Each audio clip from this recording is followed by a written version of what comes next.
Good afternoon. President Leibowitz, it's my honor to bring you greetings and support from the Brandeis community. We've been waiting a long time for this day. As you've just seen with the presentation of medallions from the different representatives of our community, there are many constituents who are part of the Brandeis family. For many of us, Brandeis is much more than just a school we go to or went to or a place we work at.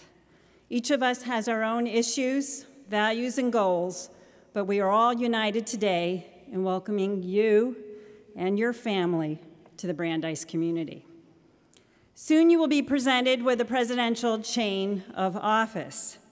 This is a heavy object meant in part to remind the wearer of all the responsibilities that come with the office, in case you didn't know that already. And today, that chain literally just got heavier with the addition of these new medallions. But I'm here to assure you that all of us in your new Brandeis family are committed to lightening the load of office and supporting you as you lead our university to our next stage of excellence. As our prior speakers have highlighted, you're not a newcomer to the role of president, and thus are very familiar with the challenges facing any leader of a university in the 21st century. As you've already discovered, at Brandeis we are fortunate to have a deep base of extraordinary accomplishments in our educational programs, scholarship, and artistic expression. But we face hurdles that other institutions do not, given our structure as a small research university committed to an intense liberal arts and sciences educational experience. As a relatively young and certainly under-endowed university, we live with the daily stress of being audacious in our goals, but always feeling constrained by our financial means. The danger here is that we become too focused on obtaining superb financial metrics at the expense of the academic excellence that makes Brandeis, Brandeis. At the same time, we must be realistic with respect to how far we can advance our vision for the university in light of existing resources. It's a matter of balance. But working with you over the recent months, I know that you understand that ultimately, Brandeis will thrive by the way we nurture and invest in the excellence of our academic enterprise.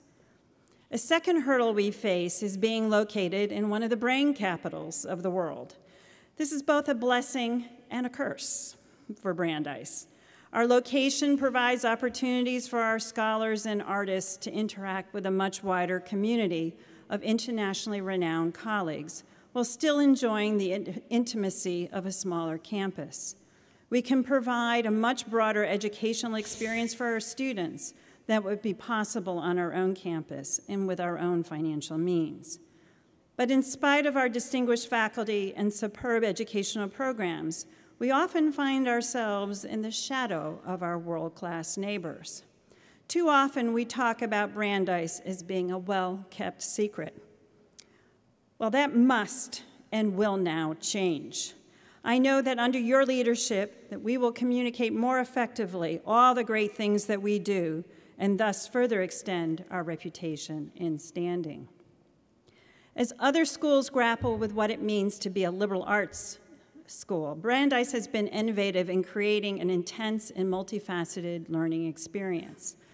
The neuroscience major who's done research in a lab with an internationally renowned team of scholars who can also play the lead in the musical Sunday in the Park with George is classic Brandeis.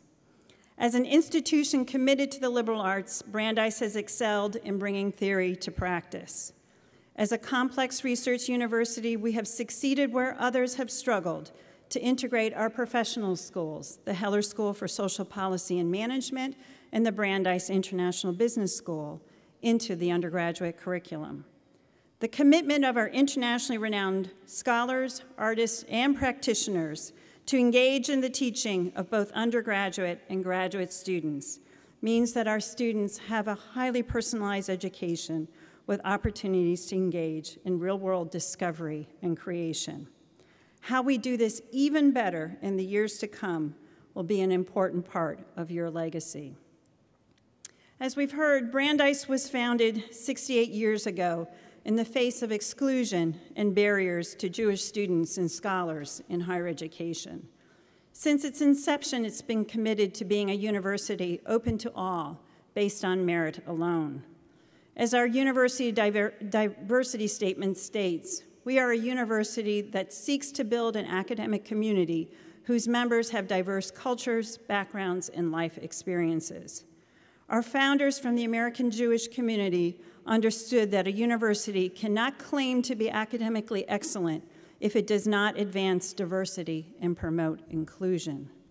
But as events of the past year made perfectly clear, the experiences of some members of our community with racism on our campus and experiencing racism in society at large have resulted in a feeling for some of exclusion, vulnerability, and isolation. As a result, we have recommitted ourselves to our founding values and principles to advance and support a more diverse, inclusive, and academically excellent community at Brandeis. As you and I have discussed, this is not something that you, as our new president, can do alone. To succeed on this front, all of us in the Brandeis community will need to be involved. I'm optimistic that we have the capacity to do this. Life as a president has never been easy, and of this I know.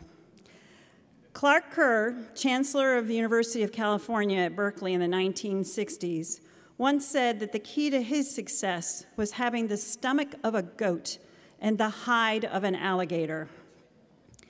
That might have been enough for the late 1960s, but I want to add two more characteristics that I know, Ron, that you have and that will serve you well as president of Brandeis.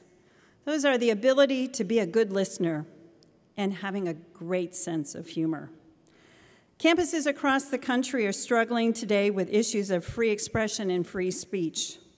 To what degree will we protect speech, even when confronted with speech that makes us uncomfortable? Our namesake, Justice Brandeis, was a champion for the dignity of all individuals, as well as a protector of active citizenship so that all could learn and freely debate ideas. As a university named after a justice who argued that the remedy to evil is more speech, not enforced silence, we have a special responsibility to lead by example. As I know you've already discovered, we like to argue and debate in rather robust ways here at Brandeis. In his essay on Brandeis presidents, our distinguished university professor and historian, David Hackett Fisher, has described the Brandeis faculty as a, quote, free and cantankerous people. Pauli Murray, who from 1968 to 1973 taught law and introduced courses on African American studies and women's studies for the first time at Brandeis, said that being a professor at Brandeis was, quote, the most exciting, tormenting, satisfying, embattled, frustrated, and at times triumphant period of my secular career. But learning and freely debating ideas requires something more than just a loud voice. It requires the ability to listen and to listen well. By listening well, we allow our minds to be open and absorb the points that someone we may disagree with is making. It may not change our mind, but understanding our differences is certainly likely to improve our dialogue. Listening well also means that we need to listen for the silence, for the voices that are not heard. Perhaps some in our community speak softly, or more ominously, do not speak at all because of fear or a sense of exclusion. In our pursuit of free expression, we must work to create a university where open dialogue, debate, and discussion is something all feel free to be able to participate in. While Clark Kerr said that as chancellor he needed a hide of an alligator to succeed, I think that a good sense of humor ultimately is likely to get you further. And Ron, you have a great sense of humor. There's been much research on the positive benefits of a good sense of humor. It can relieve stress, boost engagement and well-being, and spur not only creativity and collaboration, but also analytic precision and productivity. Now, these are things a university needs. Now, this does not mean that we should not be serious. Rather, we should not take ourselves too seriously. Maintaining a sense of humor is not easy, but researchers have found that humor is most effective when it's used in an honest and authentic way.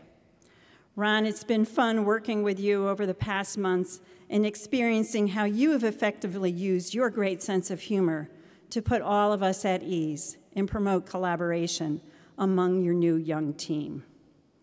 Ron, you've made a point of reaching out to listen to our community as you hone your vision for Brandeis's future. You've learned that we are an argumentative community, but I know that you've understood that we are also deeply committed to working with you to advance this most audacious and ambitious university. So Ron, just keep on smiling.